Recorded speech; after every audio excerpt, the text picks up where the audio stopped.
Hello students. आज discuss करेंगे हम चैप्टर 13 जो स्टार्ट करनी है हमें। चैप्टर 13 में जो कि है हमारा रेशियो एंड प्रोपोर्शन। तो हमारी जो फर्स्ट एक्सरसाइज है वो रिलेटेड है रेशियो से। तो सबसे पहले डिस्कस करेंगे रेशियो के बारे में। रेशियो क्या होता है, तो इसमें क्या लिखा हुआ है, let us compare the weight of Julie and her daughter. तो रेशियो सिंपली क्या होता है, एक कंपैरिजन होता है। वो कई तरीके से हो सकता है, जैसे weight of Julie is 70 kg and weight of daughter is 10 kg। So we can say that weight of Julie is 70 minus 10 which is 60 kg more than the weight of her daughter. ठीक है ना, 70 kg अगर wait है जूली का और उसकी daughter का 10 kg है तो क्या है, 60 kg मोर है। तो ये कंपैरिजन हुआ, लेकिन ये कंपैरिजन कैसे हुआ, ये comparison this way of comparison of two quantities known as, last में देखिए क्या लिखा है, कंपैरिजन बाय डिफरेंस। ओके, तो ये जो हमने कंपैरिजन किया ये डिफरेंस से कंपैरिजन किया, तो इसको हम लोग बोलेंगे कंपैरिजन बाय डिफरेंस। नॉर्मली हम लोग क्या करते हैं डेली लाइफ में कि चीज़ों को माइनस करके हम पता कर लेते हैं कि दोनों में डिफरेंस कितने का है। ठीक है ना, किसी के पास 100 रुपीज़ है, किसी के पास 120 रुपीज़ हैं, तो आप क्या करोगे, कंपैरिजन करने के लिए दोनों का डिफरेंस निकालोगे जो कि 20 आएगा। 120 माइनस 100 तो आप कहोगे 20 का डिफरेंस है। तो ये कंपैरिजन जो हमने किया वो किससे किया, डिफरेंस के थ्रू किया। ओके, उसके बाद नेक्स्ट होगा जैसे वेट ऑफ जूली इज़ 70/10। सिर्फ वेट ऑफ जूली जो है वो 70 है। अब ये हम लोग कंपैरिजन कर रहे हैं, ये कंपैरिजन का दूसरा तरीका है। तो हमने डिफरेंस किया, एक कंपैरिजन का तरीका ये है कि वेट ऑफ जूली 70 है और उसकी डॉटर का 10 है। इसको कंपैरिजन करेंगे तो इससे क्या आएगा, 0 कट होगा तो आ जाएगा 7। इसका मतलब है 7/1, मतलब अगर 1 उसकी डॉटर का है तो उसका 1 का 7 टाइम्स कितना हुआ, 7 हुआ। तो 7 टाइम्स जो है मोर किसका है, उसकी मदर का है। ठीक है ना, तो ये कंपैरिजन का तरीका हुआ। This way of comparison of two quantities is known as a comparison by division. इसमें हमने 70 और 10 का क्या कर दिया, डिवीजन, और यहाँ से कंपैरिजन निकाला, तो ये हमारा हो जाएगा कंपैरिजन बाय डिवीजन। पहले क्या था, कंपैरिजन बाय सब्ट्रैक्शन। ओके, और ये है comparison by division. When two quantities of the same type, देखिए रेशियो में आपको बहुत ज़्यादा ज़रूरी ध्यान में रखना है कि 2 क्वांटिटीज़ होनी चाहिए पर वो सेम टाइप की होनी चाहिए। ठीक है, अगर एज है तो दूसरी भी एज होनी चाहिए, इसीलिए इसको मैं एक्सप्लेन कर रहा हूँ। फिर फर्दर हम लोग एक्सरसाइज पे चलेंगे। With respect to their magnitudes are compared by division they form a ratio. अगर हम कंपैरिजन करते हैं किसका, 2 क्वांटिटीज़ का अगर हम कंपैरिजन करते हैं वो भी किसके थ्रू, डिवीज़न के थ्रू। ठीक है ना, तो उससे हमको क्या मिलता है, दे फॉर्म अ रेशियो, तब वो रेशियो बनाते हैं। कंपैरिजन हम सब्ट्रैक्शन करके भी कर सकते हैं। 70-30 में कंपैरिजन करना है, हमने सब्ट्रैक्ट किया, 40 आ गया, 40 का डिफरेंस है। ठीक है, तो ये कंपैरिजन किससे हुआ, सब्ट्रैक्शन से। और ये कंपैरिजन हो गया, उसको डिवाइड करें तो वहाँ से कंपेयर कर लें, तो वहाँ से बनते हैं हमारे रेशियो। उनको हम लोग क्या बोलेंगे, रेशियो बोलेंगे। जैसे कि इसमें देखिए बोल रखा है द रेशियो, इसमें यहाँ से बोल रखा है द रेशियो, यहाँ पे the ratio of the weight of Julie to the weight of her daughter. 70 और 10 का रेशियो करेंगे, 70/10 आ जाएगा। रेड एज 70:10, इसको ऐसे पढ़ते हैं 70:10 और 70:10 ऐसे भी पढ़ सकते हैं हम लोग। ठीक है ना, द सिंबल, ये सिंबल जो है डबल डॉट का जो सिंबल ऐसे लगता है, ये ऐसे जो सिंबल लगता है, इसको क्या is use to denote the ratio in the ratio 70 and 10। 70 is the first term and 10 is the second term. इसको पहले को हम फर्स्ट टर्म बोलते हैं और दूसरी नंबर को सेकेंड टर्म बोलते हैं। और डिवीज़न करके जो हम लोग कंपैरिजन करते हैं उसको हम लोग क्या बोलेंगे, रेशियो बोलेंगे। Okay, the quantity will that we find after comparing two quantities by division operation, it will call ratio. Okay, so आपको करना क्या है, सबसे पहले रेशियो, ये हेडिंग पड़ेगी आप लोगों की कॉपी में। रेशियो चैप्टर स्टार्ट करेंगे तो ये हेडिंग पढ़नी है आपकी, ये हेडिंग आप कंप्लीट करिएगा और ये पूरा लिख लीजिएगा। लेट अस कंपेयर से लेकर कंपैरिजन बाय डिफरेंस, ये पूरा आप नोट करेंगे। उसके बाद ये आपको नोट नहीं करना है। ओके, ये वाला जो है ये आपको नोट नहीं करना है, केवल आपको समझाने के लिए मैंने बताया था। ठीक है ना, okay, a little bit correction here, यहाँ पे आपको यहाँ तक नोट कर लीजिएगा, यहाँ तक बस, इसके बाद नोट नहीं करना है। मीन्स ये पूरा रहेगा और उसके बाद यहाँ तक फॉर्म आ रेशियो यहाँ तक रहेगा, बाकी आपको नोट नहीं करना है, ठीक है ना। चलिए नेक्स्ट पे चलते हैं। Ratio of two numbers a and b is written as a upon b, इसको पढ़ते हैं, या फिर ए रेशियो बी भी लिख सकते हैं, ठीक है ना। A upon B, A ratio B, और ए डिवीजन भी ऐसे भी लिख सकते हैं। These three expressions have the same meaning. ये तीनों क्या है, इसके प्रेजेंट करने के तरीके हैं, या फिर आप चाहे ऐसे लिखो, चाहे ऐसे लिखो, और चाहे ऐसे लिखो। ये तीनों क्या है, इसके ए अपॉन बी या ए रेशियो बी को रिप्रेजेंट करने के तरीके हैं ये एक्सप्रेशन, ठीक है ना। ए को हमने फर्स्ट टर्म और बी को क्या बोला था, सेकेंड टर्म, और इसको एक और नाम बोलते हैं, फर्स्ट टर्म बोल सकते हैं या फिर एंटीसीडेंट बोलते हैं, और बी को हम लोग सेकेंड टर्म या फिर कंसिक्वेंट बोलते हैं, ठीक है ना। ये दोनों नाम हैं। तो मेनली आपको कुछ भी क्वेश्चन में पूछा जा सकता है, कोई रेशियो दिया, मान लीजिए आपको दिया 5/3, तो आपसे कहेगा इसमें कंसिक्वेंट कौन सा है, तो आपको फर्स्ट टर्म सेकंड टर्म पता है, और उसके साथ साथ एंटीसीडेंट आपको ये भी पता होना चाहिए कि फर्स्ट टर्म को एंटीसीडेंट और सेकंड टर्म को कंसिक्वेंट बोलते हैं, तो इससे आप दोनों ही कंडीशन में आंसर कर सकें, ठीक है। ये आपको नोट करना है, ओके, ये आपको नोट करना है, ये आपको नोट करना रहेगा पूरा कॉपी पे, ये पूरा आपको नोट करना रहेगा, ठीक है। नेक्स्ट बढ़ते हैं, difference between a fraction and a ratio, ठीक है। मैंने पहले आपको बता रखा है कि फ्रैक्शन और रेशियो दोनों क्या है, थोड़ी सी अलग चीज़ें हैं। फ्रैक्शन क्या होता है, fraction, a ratio is different from a fraction, okay. A ratio is a comparison between two quantities. Ratio क्या है, रेशियो मेनली यूज़ किया जाता है कंपैरिजन करने के लिए टू क्वांटिटीज़ का। While a fraction is use to denote a part of the whole. Fraction जो है वो किसी पूरे हिस्से में कितना पार्ट लिया गया है उसको डोनेट करता है। जैसे कि इसमें देखिए, अगर ये एक स्ट्रिप है, ये दूसरी स्ट्रिप है और ये तीसरी स्ट्रिप है, तो लिली शेयर क्या है, लिली की शेयर कितनी है, ये स्ट्रिप और ये स्ट्रिप, टोटल कितनी स्ट्रिप हैं, 3, तो लिली टोटल 3 स्ट्रिप हैं, देखिए यहाँ पे 3, लिली शेयर क्या हो जाएगा, 3 टोटल हैं, और उसमें 2 स्ट्रिप मिल रही लिली को, तो ये 2/3 हो गया। वैसे ही लीला शेयर क्या हो जाएगा, लीला को 1 शेयर मिला है टोटल 3 में से, तो टोटल थी 3, उसमें से लीला को कितना मिला, 1, तो लीला का शेयर कितना हो जाएगा, 1/3, ठीक है। ये भी आपको कंप्लीट लिखना है, हेडिंग पड़ेगी ये, और ये पूरा कंप्लीट आपको लिखना है कॉपी पे, ठीक है, ओके।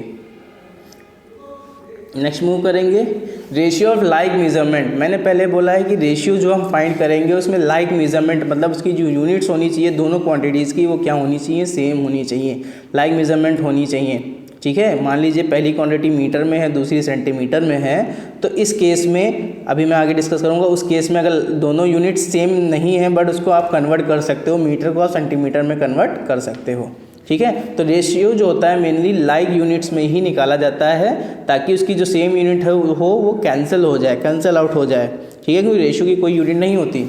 चलिए इसको पढ़ेंगे, क्या लिखा है, comparison of two quantities is meaningful if they are of the same kind, ठीक है। कंपैरिजन जो होगा दो क्वांटिटीज़ का मीनिंगफुल तभी होगा जब वो सेम काइंड होंगी, मतलब एक ही प्रकार की होंगी, दोनों एज होनी चाहिए, दोनों मनी होनी चाहिए, दोनों वॉल्यूम होना चाहिए, ऐसे करके, और इन द सेम यूनिट, और दोनों की यूनिट भी सेम होनी चाहिए, of length, weight, capacity, currency etcetera. वो कोई भी क्वांटिटीज़ होगा, दोनों क्वांटिटीज़ लेंथ हो या दोनों क्वांटिटीज़ किसी का वेट हो, जैसे 50 kg 20 kg, या फिर दोनों में रेशियो में दो चीज़ें आपको फर्स्ट टर्म सेकंड टर्म चाहिए, तो दोनों कैपेसिटी हो सकती हैं किसी भी चीज़ की, या दोनों करेंसी हो सकती हैं, करेंसी भी सेम यूनिट में होगी, या इसी तरीके की चीज़ें होनी चाहिए। मतलब आप क्या कर सकते हो, दोनों एक ही यूनिट, एक ही चीज़ होनी चाहिए, एक ही सेम यूनिट्स की होनी चाहिए। जैसे फॉर एग्जांपल, यहाँ फॉर एग्जांपल लिया गया है, for example ratio of 20 rupees to 25 rupees. अब देखिए 20 रुपीज़ है, ये 20 रुपीज़ है, ये 25 रुपीज़ है, दोनों क्या हैं, सेम यूनिट हैं।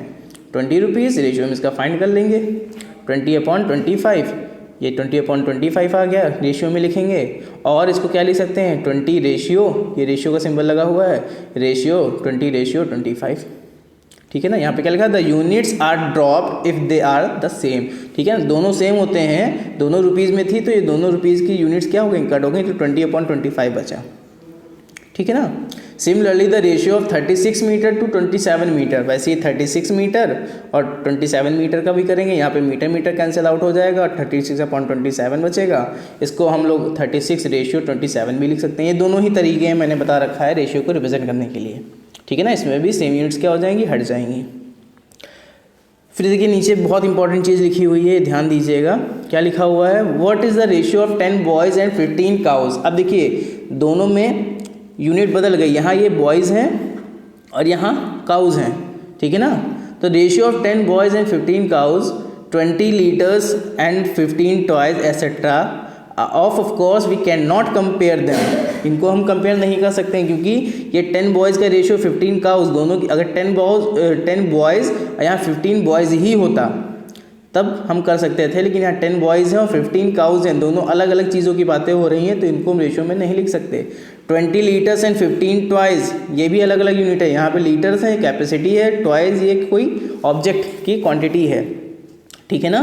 तो इनको आप नहीं लिख सकते हो, सेम यूनिट में होनी चाहिए। अगर 10 बॉयज़ हैं तो 15 बॉयज़ ही होना चाहिए, 60 बॉयज़ जो भी हो, लेकिन बॉयज़ वो भी होने चाहिए, ठीक है ना। इस चीज़ को ध्यान रखेंगे वाइल डूइंग रेशियो।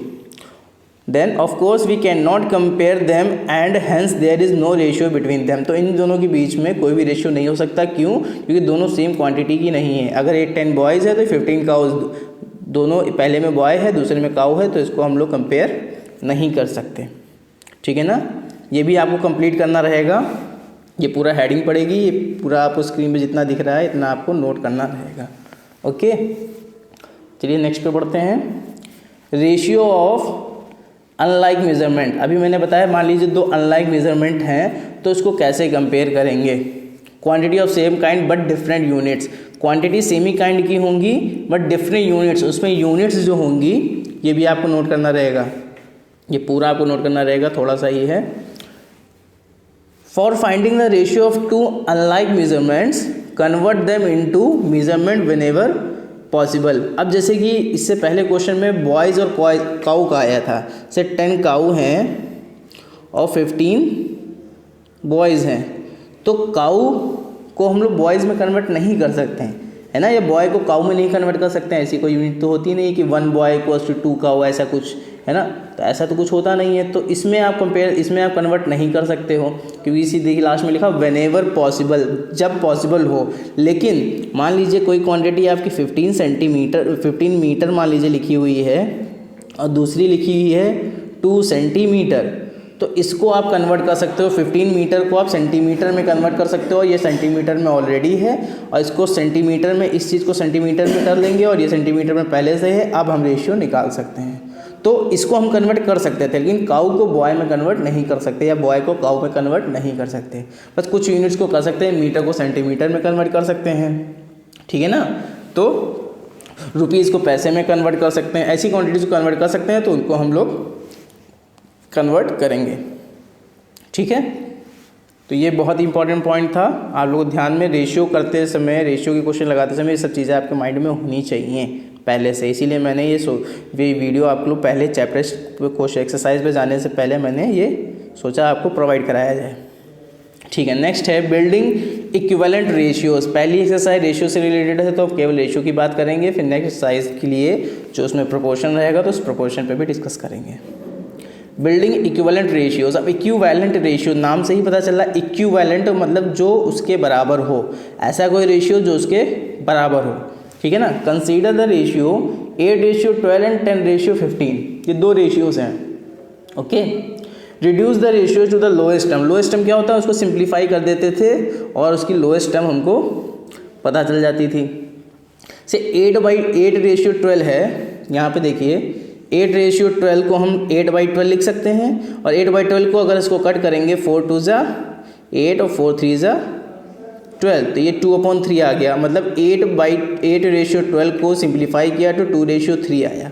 ये 8:12 था, इसको सिंप्लीफाई किया 2:3 आ गया। वैसे 10:15 को अगर हम देखें तो ये 5 2 ज़ा 10 और 5 3 ज़ा 15, ये भी 2/3 आ गया। देखिए मतलब 8:12 को सिंप्लीफाई किया तब भी 2:3 आया, और 10:15 को सिंप्लीफाई किया तो लोएस्ट फॉर्म में तभी 2:3 आया।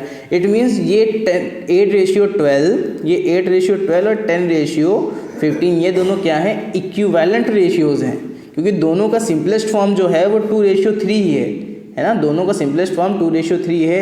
It means we observe that the both these ratios reduce to 2:3, दोनों रिड्यूस होकर 2:3 दे रहे हैं। So the ratio 8:12 and 10:15 are equivalent ratio. Means अगर दो रेशियो को हम लोग रिड्यूस करते हैं और वो रिड्यूस होने के बाद सेम रेशियो ही देते हैं, जैसे 8:12 को किया तो 2:3 आया और 10:15 को किया वो भी 2:3 आ गया, दोनों सेम रेशियो ही दे रहे हैं सिंपलेस्ट फॉर्म में रिड्यूस होने के बाद। तो वो दोनों रेशियो जो होंगे इनिशियल वाले, ये दोनों क्या होंगे, इक्विवेलेंट रेशियो होंगे। ये पूरा भी आपको कंप्लीट करना है। ओके, ये पूरा भी आपको फेयर कॉपी पे आपकी लिखना है, ठीक है, ये पूरा। ओके, ठीक है। Last but not the least, comparison of ratios. अब रेशियोज का कंपैरिजन कैसे करेंगे ये समझ लेते हैं। अभी क्वेश्चन में फिर से समझाऊंगा, लेकिन एक बार यहाँ पे थोड़ा सा समझ लेते हैं। दो रेशियोज, जैसे फ्रैक्शन होता था, फ्रैक्शन को हम लोग कंपेयर करते थे, दो फ्रैक्शंस हैं तो उनको कंपेयर करते थे कौन सी फ्रैक्शन बड़ी है। वैसे ही रेशियोज़ को भी कंपेयर करना होता है, तो रेशियो को कंपेयर करने के लिए क्या करेंगे, since the ratio can be written as a fraction, ठीक है ना, रेशियो को हम लोग फ्रैक्शन में लिख सकते हैं। 5:8 को हम 5/8 लिख सकते हैं, 7:12 को 7/12 लिख सकते हैं। तो हम रेशियो से कन्वर्ट करेंगे किस में, फ्रैक्शन में। देन फ्रैक्शन से जैसे कंपेयर करते थे दो फ्रैक्शन को, वैसे ही कर लेंगे, ईजी हो गया। फ्रैक्शन को कंपेयर करना हमें पहले से ही आता था, तो हम लोग रेशियो को फ्रैक्शन में कन्वर्ट करेंगे। 5:8 को 5/8 लिखेंगे, 7:12 को 7/12 लिखेंगे, उसके बाद दोनों को कंपेयर कर लेंगे। कंपेयर करने के लिए क्या करते थे, दो फ्रैक्शंस को, देखिए ये एक फ्रैक्शन बन गई और ये एक फ्रैक्शन बन गया रेशियो से, ठीक है ना, ये रेशियो था ये बन गया, ये रेशियो था ये बन गया। अब इसके बाद एलसीएम हम लोग करते क्या है, दो फ्रैक्शन को कंपेयर करना है तो हम उनके डिनोमिनेटर्स का एलसीएम लेते हैं। इसका डिनोमिनेटर 8 है और इसका 12 है, तो एलसीएम ऑफ 8 एंड 12 लेंगे तो ये आएगा 24। अब जो एलसीएम हमारा आएगा वो नंबर हमको दोनों के डिनोमिनेटर में बनानी है, दोनों के फ्रैक्शन के डिनोमिनेटर में हमको 24 बनाना है। तो 5/8 में अगर डिनोमिनेटर में 24 बनाना है तो 3 से मल्टीप्लाई करना पड़ेगा दोनों में, सेम नंबर से we can multiply a fraction by the same number by in denominator and numerator. तो 3 से न्यूमरेटर और 3 से डिनोमिनेटर में हमने कर दिया मल्टीप्लाई, तो ये 5×3 = 15 हो गया, 8×3 = 24 का डिनोमिनेटर 24 बन गया। वैसे 7/12 में अगर 24 बनाना है तो 2 से मल्टीप्लाई करना पड़ेगा, 2 से यहाँ भी कर दिया, 2 से यहाँ भी कर दिया, ये 14/24 बन गया। अब यहाँ पे डिनोमिनेटर दोनों के सेम हो गए, देखिए यहाँ पे 15/24 और यहाँ 14/24, दोनों के डिनोमिनेटर सेम हो गए, तो न्यूमरेटर किसका बड़ा है ना। मैंने बताया था दो फ्रैक्शन में अगर डिनोमिनेटर सेम होते हैं तो न्यूमरेटर जिसका बड़ा होता है वो फ्रैक्शन बड़ी हो जाती है। तो न्यूमरेटर देखिए 15 बड़ा है 14 से, अगर दोनों को 24 से डिवाइड कर दें तब भी यही इनइक्वालिटी बीच में रहेगी, तो 15/24 बड़ा हो जाएगा 14/24 से। और 15/24 किस नंबर की जगह पे थी, 15/24 5/8 ही तो था, इसी को तो हमने इक्विवेलेंट इसके लिखा था। तो 15/24 की जगह पर हम 5:8 फिर से लिख सकते हैं और 14/24 की जगह पर हम 7/12 या 7:12 फिर से लिख सकते हैं। तो इस तरीके से रेशियो का कंपैरिजन हो जाता है, ठीक है ना। अभी क्वेश्चन में इसको और डिस्कस करेंगे, आप लोग इसको अच्छे से एक बार देख लेंगे यहाँ से तो और अच्छे समझ में आ जाएगा आपको, एक्सरसाइज में अच्छे समझ में आएगा, ठीक है। नेक्स्ट देखते हैं। Okay, now the points, the main important points related to this first exercise of ratio and proportion are completed, ठीक है ना। एक बार मैं फिर से आपको बता देता हूँ कि आपको क्या क्या करना है। ये रेशियो जो है ये कंप्लीट आपको लिखना है पूरा, ठीक है ना, ये पूरा आपको लिखना है कॉपी पे हेडिंग डाल के। देन नेक्स्ट आपको यहाँ पे क्या करना है, यहाँ पे इस रेशियो, यहाँ पे शुरुआत से यहाँ से ऊपर से लेकर यहाँ तक केवल लिखना है, ये इतना पार्ट ये सब नहीं लिखना है, ओके। देन नेक्स्ट में ये पूरा लिखना है आपको, ये पूरा लिखना है। और रेशियो ऑफ लाइक मेजरमेंट इसमें आपको हाँ इसमें भी ये पूरा लिखना है आपको, ठीक है ना, ये पूरा आपको लिखना है, इससे आपको काफ़ी क्लियर हो जाएगा, ये पूरा लिखना है आपको। देन ये भी पूरा आपको लिखना है, ये भी पूरा लिखना है आपको। कंपैरिजन ऑफ रेशियो क्वांटिटीज़, ये आप मत लिखिए, इसमें कोई ज़रूरत नहीं है, सो एक क्वेश्चन में कराऊंगा, तो ये आपको नहीं लिखना है, बस बाकी सब कुछ आपको लिखना है। ठीक है, तो नेक्स्ट वीडियो में हम लोग एक्सरसाइज करेंगे, exercise 13.1। Thank you so much.